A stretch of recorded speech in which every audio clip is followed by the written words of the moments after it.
everyone, welcome to another episode of The Art of Business English. Andrew Ambrose is here again to enlighten you today on how to choose the best learning format or solution for you. So what do I mean by that? Well, basically what we're going to be covering is how you can decide between the different options and styles and ways that you can learn English, and basically trying to decide which one would fit into your personal scenario or lifestyle or situation, and basically just give you some ideas about the differences or the similarities between the different learning styles. So in this episode, we're going to be covering several factors. Firstly, we're looking at self-study, so basically learning English on your own, so learning how to study and doing that alone. In the next part, we're going to be looking at academic courses, so studying English through a traditional methodology or traditional way by going to a language school, okay, like what I have here. And then I'm going to be looking at the next one, which is private lessons. So private lessons are one-to-one classes that you can do, or 1 to 2 classes that you can do with a private teacher, okay, whether that be in your house or in your office or at your home, or at an academy, So yeah, those are 3 ways or 3 places where you could do private lessons. Then we're going to be looking at online courses, so learning English via an online course and maybe some of the benefits of that as well, which is very popular and becoming more and more popular nowadays. And then I'm also going to be looking at intensive courses. So what are intensive courses and what are these formats? Okay, then let's just kick things off then by looking at self-study, so learning on your own. So learning on your own is probably one of the most difficult ways that you could go about learning English. However, it's also probably the most cost-effective way because you don't really need to pay for any resources. You could just go through material on the internet or on YouTube. You could search for websites with material that you can download, activities that you can do. You can look on videos, look on YouTube, for videos. So you could find a channel that specializes in English. Now, with self-study, there are some benefits. For example, if you already have a good level, okay, so if you already are quite advanced, then self-study is a great way to go because you basically already have enough understanding of English that you can just improve your vocabulary, or you can improve your range of expressions just by learning them online and just by coming into contact with them, just by reading books or reading blog posts or articles, things like that. Now, what that means is that once you've got to that level, you're really going to benefit from being able to just read and learn on your own.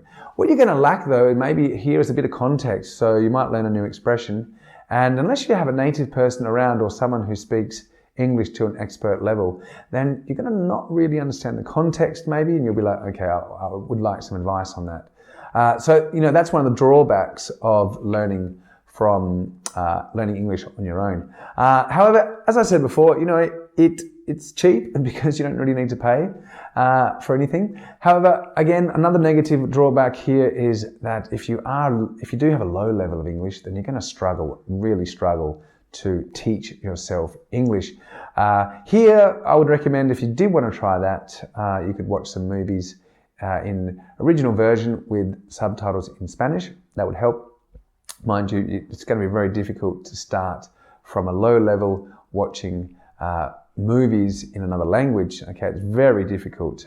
Even at my level, where I've been learning Spanish for a good 10 years now, even then, some of the movies are really difficult to follow in Spanish, and that's after all those years of learning. So you really can struggle with low levels. Okay, so if you are thinking of starting to learn English, I wouldn't recommend doing it alone, okay? And another problem with trying to find things on the internet, and this is a big issue that many people have, and it's not just related to English, it's also related to most things. I mean, there is so much information on the internet, and you can just start trying to look for one thing, and then you see this and you see that and you see this and you see that, and you get lost or really confused. You have like information overload, and you get overwhelmed, and it's really difficult unless you have a step-by-step course or a step-by-step structure and someone's explaining each step of the way to you. It's really difficult to know what's the best order to learn material in, what's the best way to go about it, how to understand the different grammatical elements, blah, blah. So self-study is an option. It's great if you've already got a good level. Not great, in my opinion, if you're just starting out or you've got a low intermediate level. I wouldn't recommend you doing that. If you do want to improve your English though, alone at home, then, there are lots of resources. I would recommend, looking for some great blogs, listening to podcasts like this, The Art of Business English, they help. Reading as much as you can, and watching any series on Netflix or wherever you watch or consume series, watching those in original version as best you can. Okay, so let's move on then and look at the next one, which is very popular in most countries around the world, and that's taking an academic course. So what are the benefits? Well, an academic course, there are hundreds, if not thousands, of academies spread across most major cities, even smaller towns and cities. So you do have access to a lot of academies, especially here in Spain. It's a massive market. There are academies on every corner. Now, what's great about academies? Well, you've got them there. They're pretty reasonably priced. I mean, most academies are going to be charging between, 50 and 80 or 50 and 90 euros a month, depending on what course you're doing and depending on the quality of the academy, if it's a well-known or big academy, or if it's, some autonomo doing classes in their house. So it depends on what type of academy you're looking for. And the benefits of an academy is that you generally go once or twice a week. So you've got this consistency, and you've obviously got the trainer there who's going to be teaching you as you go, or the teacher who's going to be teaching you every step of the way. You'll have to buy books. Okay, so there's an investment in books, which are usually about 30 or 40 euros for the course. So you do have a small investment at the beginning. Generally, most academies will make you pay some form of registration fee. So that could be the same price as the first month. So the initial investment could be a little bit high. Maybe you need to pay, 150 euros just to start things off, and then your monthly payment of between 50 or 90 euros a month. Some academies or some centres make you pay the whole course, so that could be quite a large investment. Maybe you need to spend 5, 6, 7, 800 euros at the beginning of the school year, and that's another problem, I guess, or consideration. Many academies run courses from a typical school year. So, for example, here in Spain, you would start your course in October, and you'd run right through until the end of June. So you're going to be looking at a good 9 months of commitment to a course. And, if you don't start in October, then you're going to miss a portion of the course, because many of these courses, they have a specific start date and a specific end date. So you really need to be quite organized and actually get yourself into a course at the end of summer, beginning of autumn, okay? Here in Spain specifically.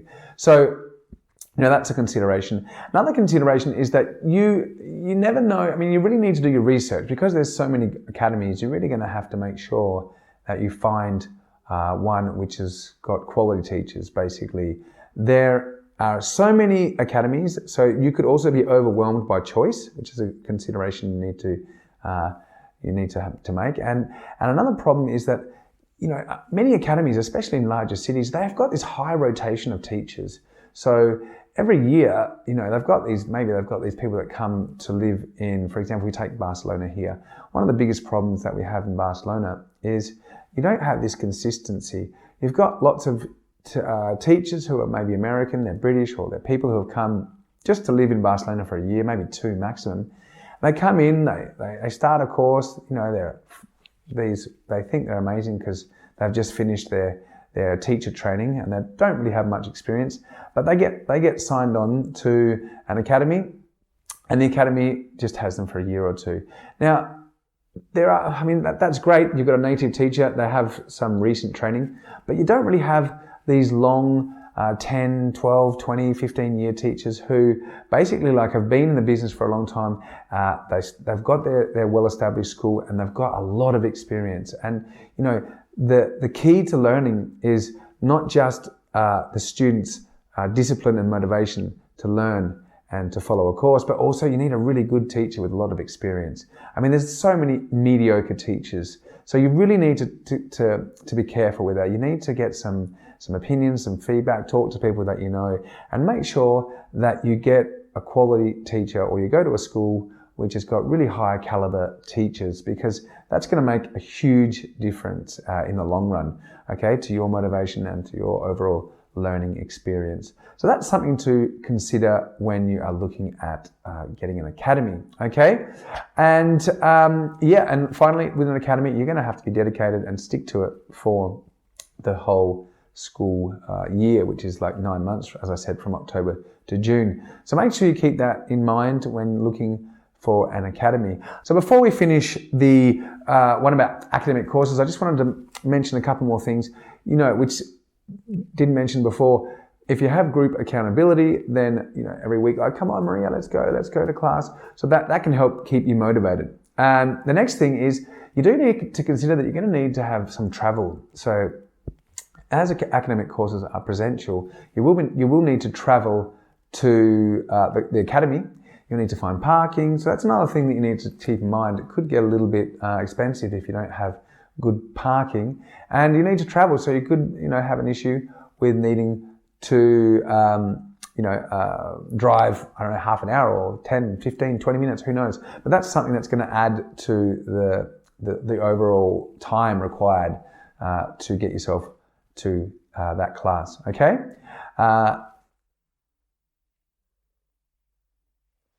Okay, let's move on to the next part, which is private lessons. So private lessons are really quite a popular idea, and people think, wow, private lessons are the holy grail.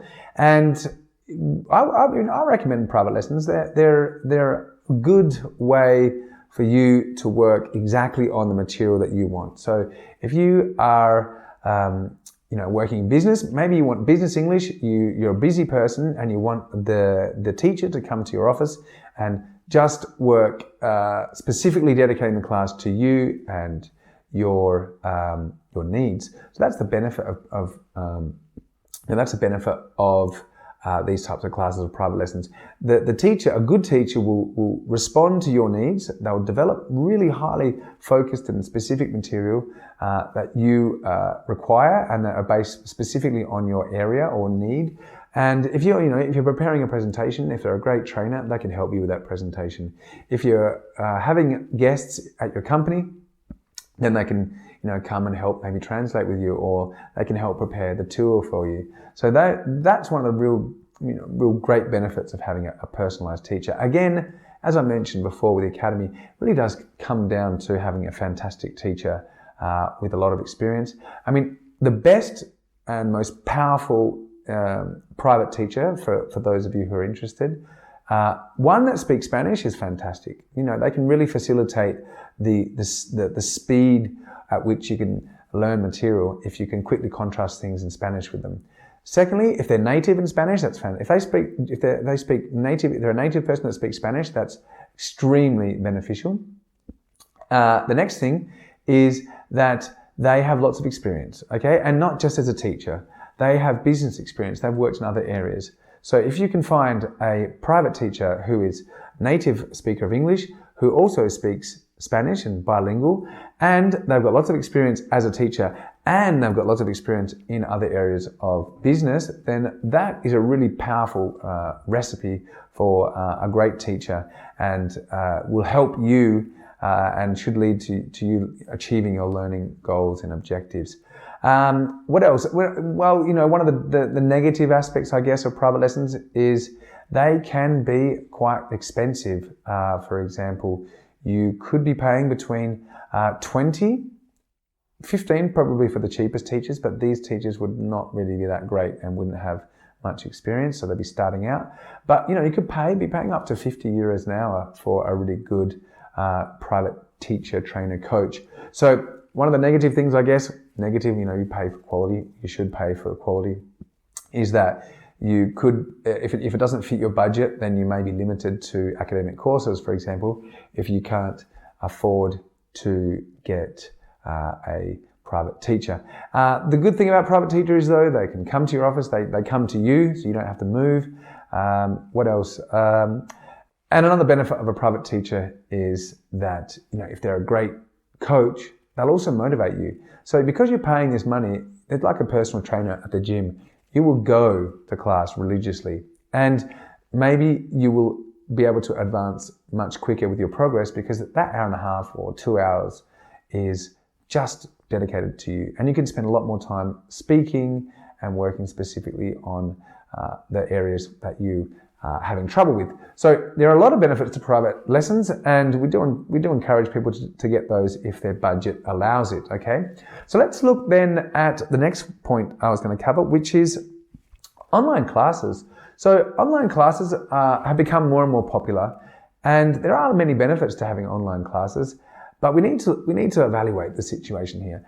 Basically, the technology is getting better all the time, okay? So you can literally do a course online nowadays, which has all the resources and material that you could ever need. So you can download PDFs, you can do online quizzes and exercises, the exact same style as they would be in a book. You can have the listening material, and everything's there available 24 hours a day, and you can study this material at your leisure. Now, one of the other benefits is that with this video conferencing technology nowadays, it's very simple for you to be able to attend an online class with other people, up to 20 other people, 25 other people. And this means that the schools particularly can leverage their time and try and approach more people, which means they can be a bit more competitive on pricing. So nowadays, online classes are a great way to have flexible access to material at a quite competitive price, and you still can get that academic contact with the teacher because you can attend online classrooms where you're literally talking face to face in real time with a trainer. So online classes have got these benefits. Another thing is that you don't necessarily need to invest as much money in material, because if it's a good online course, then a lot of the material and the quizzes, the material will be actually already on the campus or the learning platform, which will allow you just to be able to focus on it there, work digitally online. If you do want to download something, you can download and print it, but the comfort is there. You can do it all from your tablet or your computer, and this gives you a lot more flexibility and allows you to work in a time that's suitable to you. Obviously, you need to attend the live session, which means you have to be there live. If you can't, for example, with my online training, when I do this an online course or an online class, a live session, I'll actually record the session. So I'll upload the recording at the end of the session. So if anyone isn't there or is unable to make it, then basically they can watch that class at their leisure. They won't obviously have the interaction, but they'll, other students are asking questions, so it's probably likely that the same questions come up and they've already been answered. So that's a real great benefit. One of the drawbacks, I guess, of online courses, though, is that you need to be quite disciplined. So you'll have to make sure that you do the study and you put in the time and effort. But again, that's similar to self-study. If you do have a 100% online course with no live classes, then you really need to be disciplined. These courses are generally going to be cheaper, so there's a benefit there, a price benefit. If you have the discipline, then you're going to be able to save money. If you have an online course with live sessions, then you do have a bit more accountability. The teacher's going to be there asking, checking on you. And nowadays, a lot of online courses do have email support from teachers, so they'll be checking you, see how you're going with your progress. There are forums as well in most online courses. All of my online courses have forums, so if you have any questions, you can put topics up there, you can participate online. So there are a lot of benefits to that. And finally, you don't need to travel. You can do it from the comfort of your home or your office which is great. I mean, you've got that flexibility, you're cutting out travel time, and you're still getting most of the benefits of being presentially there, especially if you're doing a course which has live sessions included in it. So, I mean, for me, online courses are great. I think that they're going to have a big future. And finally, before I wrap up this section, I mean, nowadays, and this is probably going to happen in schools as well, as the technology improves, you won't need to worry about being maybe you live in a village, population 2,000. The quality or the caliber of teachers is very poor. Let's take an example. Imagine the teachers in that village are really limited. They've got no experience. The fact that you can do an online course breaks down these barriers of distance, which means that you could be accessing a fantastic teacher or coach who's living in another city miles away from you. But because of these live sessions, because all you need is a decent internet connection, suddenly you've got access to a world of teachers that you would never have been able to access in the past. So that's another great advantage to having an online session. And you can have teachers from other countries even. So you could have a specialist in finance who's based in India, for example, when you are living in Europe, which would be fantastic. Then you're getting access to different accents and different people, different experience, different cultures. So I think online courses are going to become more and more popular, and they're going to really enrich the learning experience.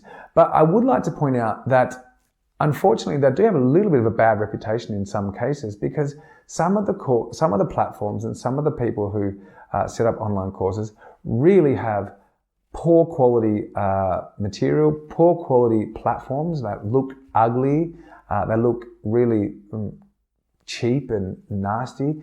And I think this takes away from the learning experience.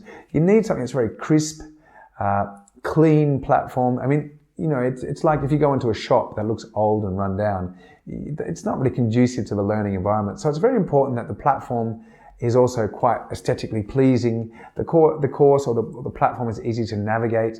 So those are some considerations that you'll need to have when choosing an online platform. A good online company should let you try the platform first, and if you don't like it, then they can give you a refund. So those are some considerations for online courses. Let's move on then to the last point, which is intensive training or intensive coaching courses. Now, these are quite popular too, and I mean, we've done a lot of them. We've done residential intensive courses. We've done very short workshops, one-day workshops. We've even done beer and sushi. We've done a workshop on beer and sushi. So we did a maridacha between beer and sushi because one of my colleagues is a craft brewer. And it was really quite interesting. We had a lot of fun. So, I mean, these little intensive workshops can be a lot of fun. Very specific topic. Doesn't necessarily have to be business. It can be something fun like beer and sushi, maridacha. But we can also do 2 days intensive, a week intensive. And the benefits to these intensive courses is that you're working on specific topics again. So, it's highly focused, and they're great for people who are busy, because if you are busy, you say, okay, I'm going to block out this, 2 days on my calendar.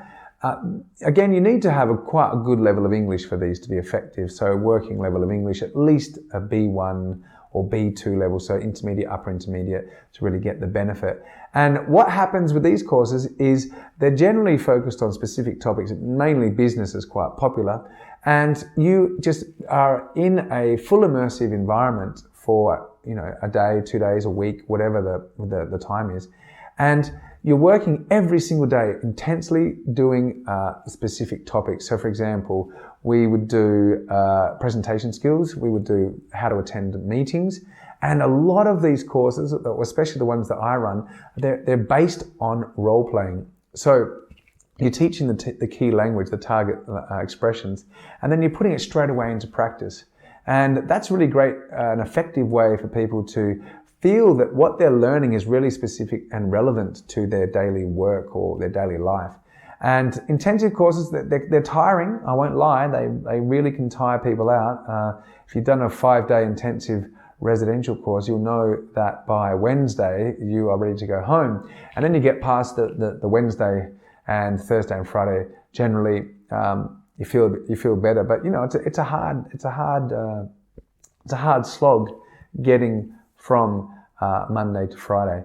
But these can also be done online. For example, here at the Art of Business English, we are now in the process of running our first small group coaching program. So this is going to be very similar in nature to a residential course or a presential intensive workshop. We'll be doing an online 4-week session where every week there'll be a 2-hour training and coaching session. And the course is about powerful presentations. So here we'll be learning a lot of skills on how to open a presentation with impact, how to use storytelling, how to use facts and figures, how to use anecdotes, these types of skills to make your introduction very engaging, and to how to engage your audience during the presentation, which is incredibly important. Then we'll be looking at really important skills like hands, body language, gestures, intonation in your voice. Then we're going to be covering things such as how to close your presentation effectively and how to take questions. I mean, a lot of people do not really like taking questions. They know their topic well, but when they have to take questions from the audience, they can really struggle and they can get quite nervous. So we'll be doing a intensive, powerful presentations short course. Basically, it's a small group coaching program with a maximum of 8 participants, and that's going to be for all of our AOBE listeners. But this type of format can also be quite effective. It's great if you've got a good level of English and you want to improve your confidence and work on specific skills. These intensive courses, they can be a little bit expensive, especially if you're doing a residential one, because residential ones generally, they include accommodation, they include food. So, better if the company can pay for you. However, they're quite effective, especially if you don't have a lot of time. They are intensive, so they can be very tiring, and maybe you get a bit overwhelmed, but you can learn an incredibly large amount of information on these courses, and you can put that into practice in your workplace in the coming weeks. So I would definitely recommend intensive courses as well, if you can, and if you have the time and your budget permits. And going back to what I said earlier, if you are interested in joining an intensive 4-week program, we do have one here starting in mid-November of 2018. If you're listening to this podcast today, it's in about 2 weeks. And I'm going to be running an early bird access. So if you are interested in joining the program, as I said, there's minimum 4 people and a maximum of 8. So once we've got 8 people, we're going to close the program. So I do have an early bird access for anyone who would like to jump in and join the program with Andrew and myself. There's a website with all the information, but there's going to be 2 epic coaches. There'll be myself, Andrew 1, and my colleague Andrew Warner, who's Andrew 2. And we both together have combined 20 years of teaching experience. And we've been teaching together, doing business English for many, many years.